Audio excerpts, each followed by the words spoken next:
Break the Board Sports. It's your boy RJ Cash. Click that like, hit subscribe. College basketball here on a Tuesday. And now, listen, we are coming down the stretch here. About 7 weeks left in the college basketball regular season, really 6. And then we get into conference tournaments. We get into March Madness. Click that like, hit subscribe. Visit breaktheboardsports.com. Promo code NFL50. You want the half off. Getting you all the way through March Madness. Got 2 games I want to break down here.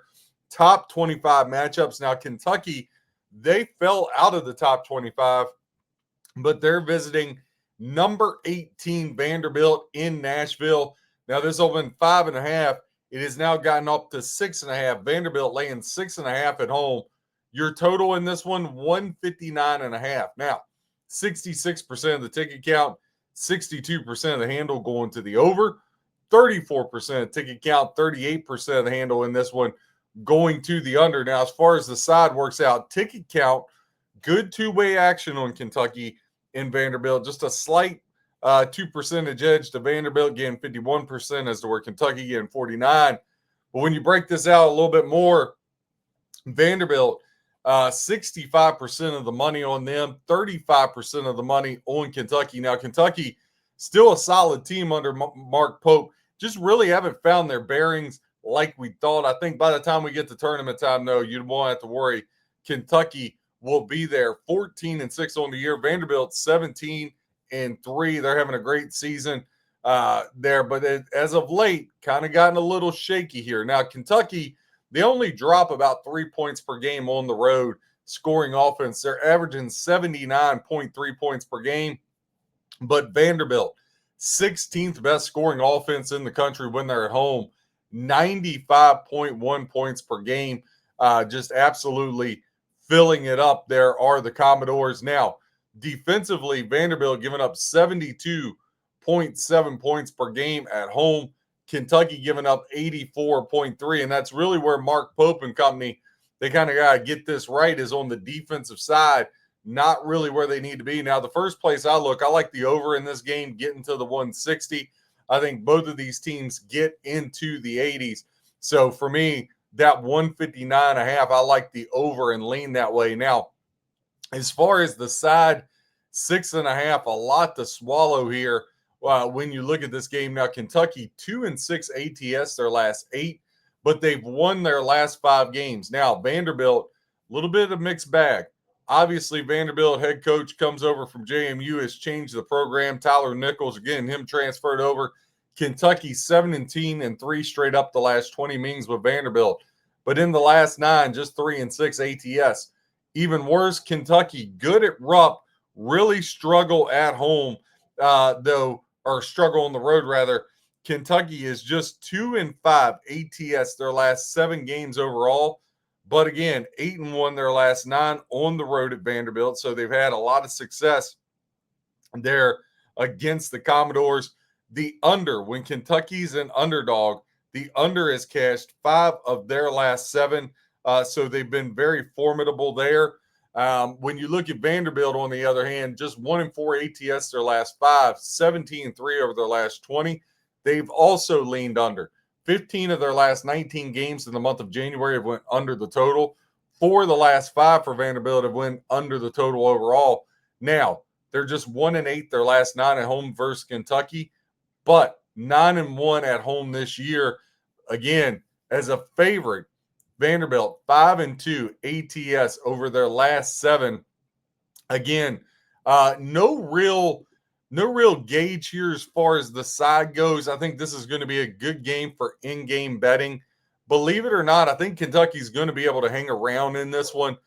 So I do think the 6.5 is in play, but I think you're going to get a better number as the game goes on. So that's why I say it's really hard handicapping 101 college basketball. It's really hard taking these road teams. I do like the over 159.5, though. That one I can definitely get down with. Next game on the board, it's the Battle of Indiana. Purdue has fallen all the way to 12th. They're laying 5.5 in Bloomington as they take on the Indiana Hoosiers. 151.5 is the total. 78% of the ticket count, 69% of the handle going to the over. 22% ticket count, 31% of the handle going to the under in this one. Now, when you look at the game, 83% of tickets, 85% of the handle are laying the 5.5 with the Purdue Boilermakers.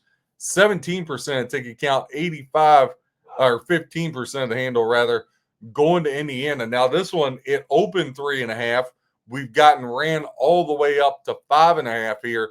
So a lot of steam on Purdue in this one. Purdue 4-1 on the road this year, 17-3 overall.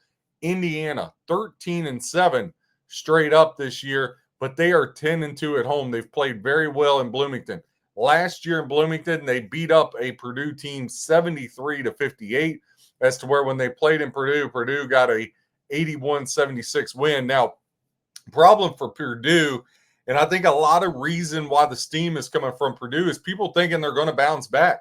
They've lost back-to-back games, lost by 2 at UCLA. We gave out UCLA plus 5.5 in that one. And then they lost at home to Illinois 82-88. So Purdue was on a heck of a run, lost back-to-back games. Indiana, they only lost by 14 at Michigan, but they got smoked by Michigan State, smoked by Iowa. But their last game out, won by 23 at Rutgers. Again, Purdue 17-3, Indiana 13-7 on the year.